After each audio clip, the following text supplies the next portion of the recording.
안녕하세요. 익명의 도시입니다. 마음의 작동 원리와 진화 심리학 시리즈의 11번째 영상입니다. 영상을 시청하시기 전에 구독과 좋아요 부탁드립니다. 실제로 많은 진화 생물학자들은 우주 어디에서든 생명체가 발견된다면 그 생명체는 자연 선택의 산물이라고 주장합니다. 왜냐하면 진화 생물학자들은 자연 선택이 복잡한 생명이 실제로 어떻게 진화했는지와 그것이 어떻게 진화할 수 있을지를 설명해주는 유일한 이론이라고 생각하기 때문입니다. 이는 이 영상 시리즈의 주제인 인간의 마음의 진화도 마찬가지라고 할 수 있습니다. 자연 선택 이론은 과학계에서 특별한 위치를 차지하고 있는 것은 분명합니다. 이는 생명을 특별하게 만드는 것이 무엇인지를 설명해주는 유일한 이론이 자연 선택 이론이기 때문입니다. 우리가 생명체로부터 느끼는 매력을 한마디로 정리하면 적응적 복합성 또는 복잡한 설계입니다. 생명체들은 상당히 오래된 골동품이면서도 놀라운 일들을 수행합니다. 생명체는 날아다니거나 물속에서 헤엄을 치거나 음식을 소화하거나 먹이를 잡거나 꿀을 생산하기도 하고 독을 생산하기도 합니다. 개인적으로는 다큐 프로그램 시청을 좋아하는데 자연 다큐멘터리를 보면서 우리보다 지능이 떨어지는 소위 하등 동물들이 가진 대단한 능력에 감탄하기도 합니다. 이러한 특별한 능력을 동물들이 발휘할 수 있는 이유는 동물들의 신체에 있는 특별한 구조에서 기인합니다. 예를 들어 동물들이 사물을 볼 수 있는 능력은 눈을 갖고 있기 때문이고 눈에는 상을 맺을 수 있는 특별한 재료들이 정교하게 배열되어 있기 때문입니다. 즉 눈에 들어오는 빛을 집중시키는 각막, 그 빛을 굴절시키고 망막에 상을 형성하는 수정체, 열리고 닫히면서 빛의 양을 조절하는 홍채, 눈의 형태를 유지하는 투명한 젤과 같은 물질의 유리체, 수정체 안쪽에 상을 맺는 망막, 눈을 상하 좌우 안팎으로 이동시키는 근육, 빛을 뉴런 신호로 변화시키는 간상세포와 원추세포 등이 정교한 형태와 배열을 갖추고 있습니다. 눈에는 아주 많은 부위들이 있고 아주 정밀하게 조직되어 있습니다. 이는 마치 시력을 가진 어떤 것을 조립하려는 목적을 갖고 사전에 설계한 것처럼 보이기도 합니다. 마치 카메라처럼 말이죠. 이는 다른 기관들도 마찬가지입니다. 우리의 관절은 부드럽게 돌 수 있도록 윤활제가 들어있고 우리의 이는 음식을 베고 으깰 수 있도록 아귀가 들어맞고 우리의 심장은 혈액을 펌프질하는 등 각각의 모든 기관이 특정한 기능을 염두에 두고 설계된 것처럼 보입니다.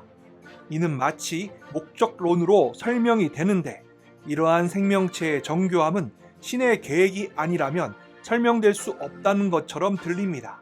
따라서 많은 사람들은 이러한 생명체의 정교한 기능은 신의 설계가 아니면 도저히 설명할 수 없다는 주장을 하기에 이르렀습니다.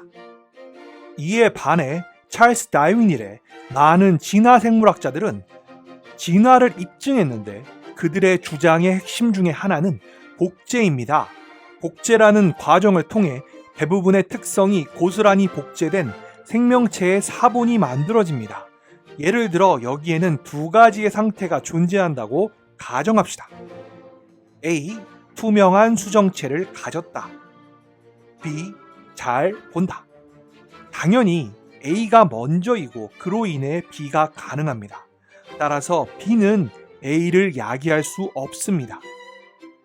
다시 말해 잘 본다는 것이 눈에 투명한 수정체가 생기게 할 수 없다는 것입니다. 생명체는 복제라는 과정을 통해 사본을 만들 수 있기 때문에 우리는 A라는 것을 가진 생명체의 사본을 관찰할 수 있고 이 사본을 우리는 AA라고 해봅시다. 당연히 AA는 A의 복제본이기 때문에 AA와 A는 동일하게 생겼습니다. 이로 인해 겉으로는 마치 B가 A를 야기한 것처럼 보이게 됩니다. 다시 말해 잘 보는 생명체가 투명한 수정체를 가진 생명체를 복제한 것처럼 말입니다. 그러나 사실은 그렇지 않습니다. 이번에는 3마리의 동물이 있다고 가정해 보겠습니다. 3마리의 동물 중 2마리는 뿌연 수정체를 갖고 있고 1마리는 투명한 수정체를 갖고 있습니다. 투명한 수정체를 갖고 있다는 것은 세계를 잘 보게 해줍니다.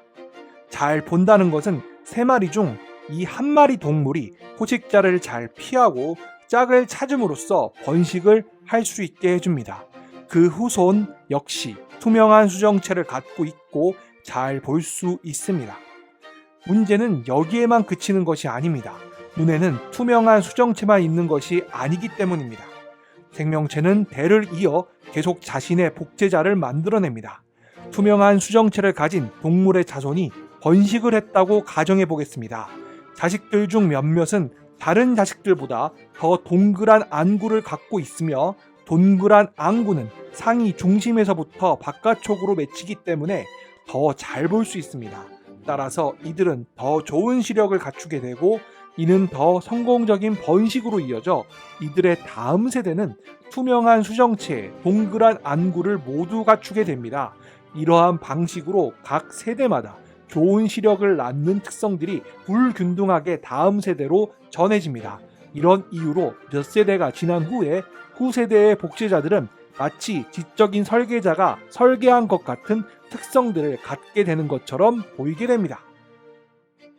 이는 진화의 과정을 약간 특별한 방식으로 설명한 것인데 이번에는 더 일반적인 방식으로 설명해 보겠습니다.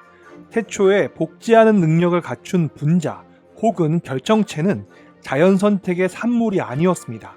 그것은 물리적, 화학적 법칙의 산물이었습니다. 이 복제 능력을 갖춘 분자는 습관적으로 증식을 했기 때문에 제약 조건이 없더라면 이 분자의 무한한 후손들이 지구를 가득 채웠을 것입니다. 그러나 문제는 복제, 다시 말해 사본을 만드는 과정에서는 많은 자료를 사용해야 하고 에너지를 요구합니다. 당연히 이 세상은 유한하므로 이 분자들은 자원을 놓고 경쟁을 하게 됩니다. 문제는 이 복제 과정은 100% 완벽하지 않기 때문에 에러가 발생하고 따라서 모든 사본이 정확한 사본으로 태어나지 않는다는 것입니다. 이러한 복제 과정의 에러는 일반적으로는 나쁜 쪽으로의 변화이기 때문에 에너지와 재료가 비효율적으로 사용되거나 복제가 더 느린 속도로 또는 낮은 확률로 이루어지는 결과를 낳습니다. 그러나 뜻밖의 행운으로 몇몇 에러는 더 좋은 쪽으로의 변화를 만들어내고 그렇게 탄생한 복제자들은 여러 세대 동안 번창하게 됩니다. 그리고 그 후손들은 좋은 쪽으로의 변화를 가져오는 또 다른 에러들을 축적합니다. 그 변화들을 통해 신체의 여러 특징들이 조합됩니다. 이러한 결과로 아주 잘 설계된 신체를 가진 복제자가 출현하게 됩니다. 자연 선택이 시간에 따라 유기체를 변화시키는 유일한 과정은 아니지만 자연 선택은 시간에 따라 유기체를 설계하는 것처럼 보이는 유일한 과정입니다. 그럼에도 불구하고 이러한 자연 선택의 과정에 대한 비판, 아니 대안적인 설명들은 존재합니다. 이제는 이 대안적 설명들에 대해 이야기해보죠. 첫 번째는 유기체가 더욱 복잡하고 적응력이 높은 형태로 발전하려는 충동에 반응한다는 속설입니다. 문제는 이러한 충동은 누구도 설명하지 못하는 마술의 영역입니다. 이러한 충동이 있다는 것을 입증할 수가 없습니다. 만약 이러한 충동이 있다면 모든 생명체, 아니 인간도 이러한 충동이 있어서 더욱 복잡하고 적응력이 높은 형태로 발전할 것입니다. 그런데 더욱 복잡하고 적응력이 높은 형태라는 것이 무엇일까요? 인간보다 더 복잡하고 더 적응력이 높은 형태의 존재는 무엇일까요? 두 번째는 다윈의 자연선택 이전의 이론이었던 장 바프티스트 라마르크의 두 원리인 용불용과 획득형질의 유전에 대한 주장입니다. 그러나 이 주장 역시 한계를 갖고 있다는 점입니다. 우선 기관의 사용 자체로는 기관의 기능이 개선되지 않습니다. 이는 어려운 이야기가 아닙니다. 오히려 기계를 사용하면 그 기계는 개선되기보다는 마모됩니다. 물론 유기체의 여러 부위들은 사용할수록 적합하게 조정됩니다. 즉 운동을 하면 근육이 커지고 피부를 문지르면 두꺼워지고 햇빛에 노출된 피부는 검게 그을립니다. 문제는 이러한 반응들은 그 자체가 유기체의 진화된 설계에 포함되어 있는 것이고, 문제는 그러한 반응이 어떻게 발생했는지는 이 주장으로는 설명할 수 없습니다. 그리고 획득된 형질의 유전의 문제는 더 설명하기 어렵습니다. 설사 형질이 획득되었다고 해도 이것이 어떻게 정자나 난자의 DNA에 들어가 암호화되는지를 설명할 수 없습니다. 세 번째는 환경에 적응하는 새로운 종류의 유기체를 단번에 만들어낸다는 대량의 복제 에러인 거대 돌연변이를 제기하는 이론이 있는데, 이 역시 자연선택 이론을 대체하지 못합니다. 왜냐하면 확률상 대규모의 무작위적인 복제 에러가 동질의 재료를 사용하여 복잡한 기능을 가진 기관을 만들어낼 확률이 천문학적으로 희박하다는 것입니다. 네 번째는 우연한 유전적 표류입니다. 유전적 표류란 생물 집단의 생식 과정에서 유전자의 무작위 표집으로 나타나는 대립 형질의 발현 빈도 변화를 가리키는 생물학 용어입니다. 다시 말해 자식 세대는 무작위적으로 선택된 부모 세대의 유전 형질을 물려받으며 이로써 발현된 유전 형질은 생존과 재생산을 할 수 있는 새로운 기회를 얻게 됩니다. 문제는 이러한 무작위적으로 선택된 유전 형질의 발현이 집단의 크기가 크다면 크게 영향을 미치지 않지만 집단의 크기가 작다면 이는 크게 영향을 미치게 된다는 것입니다. 이러한 유전적 표류는 한 개체군이 피부색 같은 공통의 단순한 특성을 갖고 있는지, 또는 아무 역할도 하지 않는 염색체상의 DNA 염기서열처럼 중요하지 않은 특성을 갖고 있는지를 설명합니다. 문제는 이러한 무작위적 경향은 바로 그 무작위성 때문에 있을 법하지 않은 일의 발생, 즉 보는 능력이나 나는 능력과 같은 유용한 특성의 출현을 설명하지 못합니다. 신체 기관이 그런 능력을 발휘하려면 수백이나 수천 개의 부분들이 작동해야 하는데, 그에 필요한 유전자들이 순전한 우연으로 축적될 확률은 천문학적인 수치로 희박합니다. 지금까지 설명한 자연선택 이론의 대안과는 다르게 자연선택 이론의 증거는 압도적으로 많습니다. 자연선택의 사례는 우리가 쉽게 관찰할 수 있습니다. 고전적인 사례로 19세기에 흰 얼룩나방은 거무스름한 변종에게 맨체스터를 넘겨주었습니다. 공장의 매연이 흰 얼룩나방의 휴식처인 이끼를 덮은 후로 포식자인 새들에게 쉽게 노출되었기 때문입니다. 1950년대에 대기오염법 덕분에 맨체스터의 이끼가 다시 밝은 색을 띠자 줄어들었던 흰 나방이 다시 증가했습니다. 또한 자연선택이 발생할 수 있는 조건인 충분한 변이와 충분한 시간도 넉넉하게 존재합니다. 자연에 사는 유기체 집단들은 자연선택의 재료로 쓰일 수 있는 엄청난 양의 유전적 변이를 보유하고 있습니다. 최근의 추정치에 따르면 지구상에 생명이 진화한 것은 30억 년 이상이고 복잡한 생명체가 진화한 것은 약 10억 년입니다. 또한 집단 유전학에서 나온 수학적 증거들은 유전자들이 멘델의 법칙에 따라 결합할 때 선택 압력 하에서 그 결합 빈도가 어떻게 변할 수 있는가를 보여줍니다. 그들의 연구 결과에 의하면 만일 한 돌연변이체가 경쟁자들보다 자손을 단 1% 더 많이 생산한다면 해당 집단 내에서 0.1%였던 자신의 유전자를 4000세대 후에는 99.9% 증가시킬 수 있다고 합니다. 만약 가상의 치가 몸집의 크기를 늘려야 하는 선택 압력을 받고 있다면 그 압력이 측정하기 불가능할 정도로 약하다고 해도 12000세대가 지나면 코끼리 크기로 진화할 것입니다. 이쯤 되면 이 영상을 시청하시는 분들 중에 제가 진화론의 핵심인 자연선택에 대해 장황하게 설명하는 것처럼 느끼실 수도 있습니다. 제가 이렇게 하는 이유가 하나 있습니다. 현재까지도 어떤 이유인지는 모르겠지만 많은 사람들이 진화론에 대해 적의를 갖고 있기 때문입니다. 종교와 관련된 사람들이 진화론에 대해 부정적인 견해를 갖고 있는 것은 심정적으로는 이해가 되지만 의외로 학계에서도 진화론에 대해 부정적인 시각을 갖고 있는 사람들이 있습니다. 제가 많은 사람들하고 진화론에 대해 이야기를 나눈 경험에 비추어 보았을 때 일부 사람들은 다윈의 진화론이 틀리기를 필사적으로 바라고 있습니다. 왜 그럴까요? 자연선택 이론에 의하면 인간 본성을 포함하여 이 세상의 모든 것에는 어떤 계획도 없다는 것입니다. 이러한 진화론의 주요 주장은 마음의 작동 원리에 대해 이해하고 싶어하는 사람들로 하여금 우리의 마음의 여러 기능적 구조들이 마치 우연적인 것으로 보이게 만들기 때문입니다. 이 영상 시리즈의 초반 영상에서 신체의 기능을 이해하기 위한 역설계에 대해 이야기를 했습니다. 이 역설계를 지나치게 적용하려는 노력은 적응주의라고 부릅니다. 이는 유기체의 어느 양상에 기능이 있다고 생각하면 반드시 모든 양상에 각각의 기능이 있다고 믿는 것입니다. 이에 대해 유전학자 리처드 루인티는 적응주의를 다음과 같이 정의합니다. 진화 연구를 위한 그 접근법은 자세한 증거도 없이 형태학과, 생리학과, 유기체 행동의 모든 양상이 문제 해결을 위한 최적의 해결책이라고 가정한다.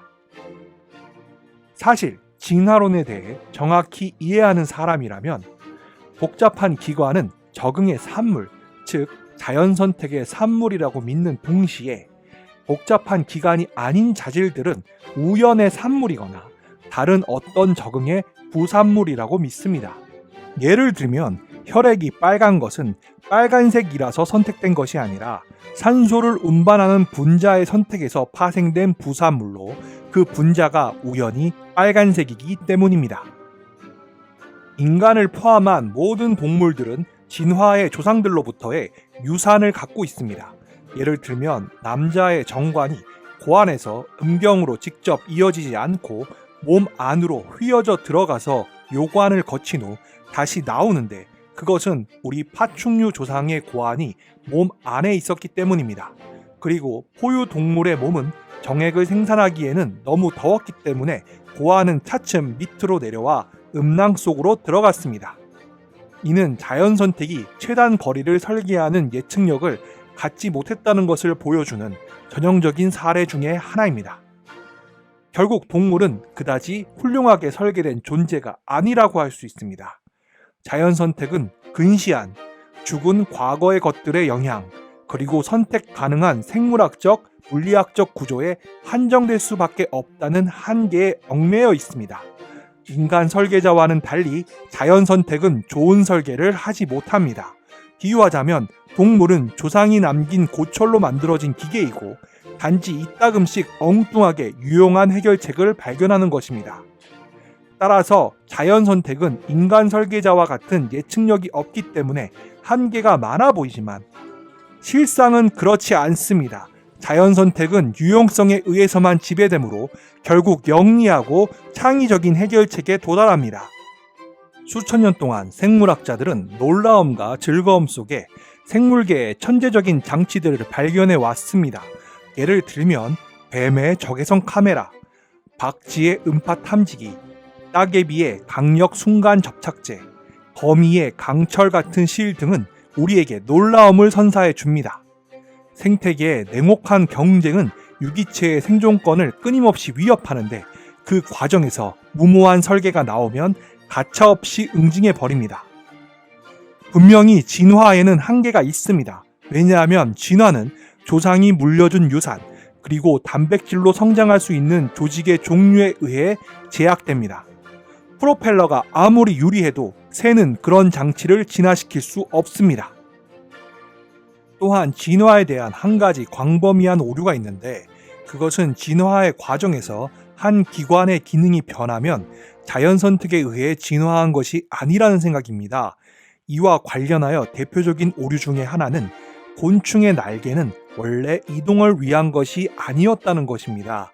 이 주장은 결국 다음과 같은 이야기로 변화했습니다. 첫째, 날개는 원래 다른 어떤 일을 위해 진화했지만 우연히 날기에 딱 좋은 형태가 되어 어느 날 곤충들은 그 날개를 가지고 날기로 결심했다. 둘째, 곤충 날개의 진화는 다윈의 주장을 반박하는 증거다. 날개는 점진적으로 진화했을 테지만 반만 자란 날개는 쓸모가 없기 때문이다.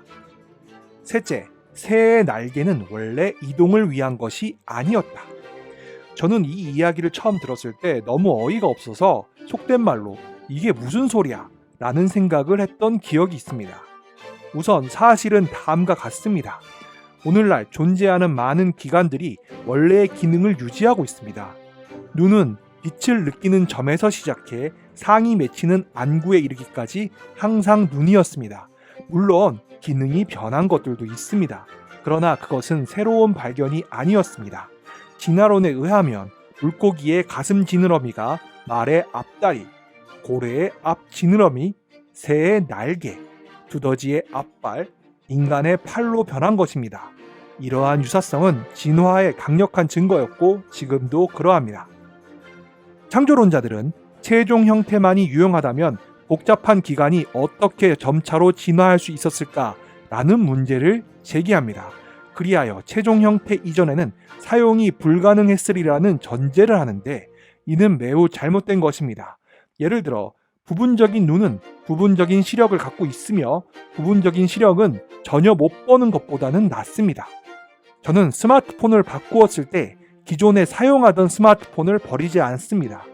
이 스마트폰은 심카드가 제거되었기 때문에 더 이상 전화기로서 기능을 하지는 못합니다. 그러니까 완벽한 스마트폰은 아닙니다.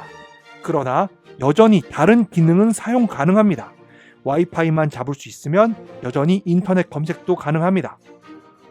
앞서 언급했던 새 날개의 진화도 특별한 것이 없습니다.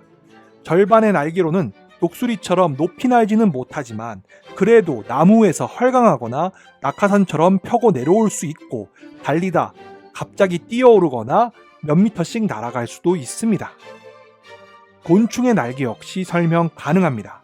곤충처럼 작은 냉혈 동물들은 체온을 조절하는 일에 많은 노력을 쏟습니다.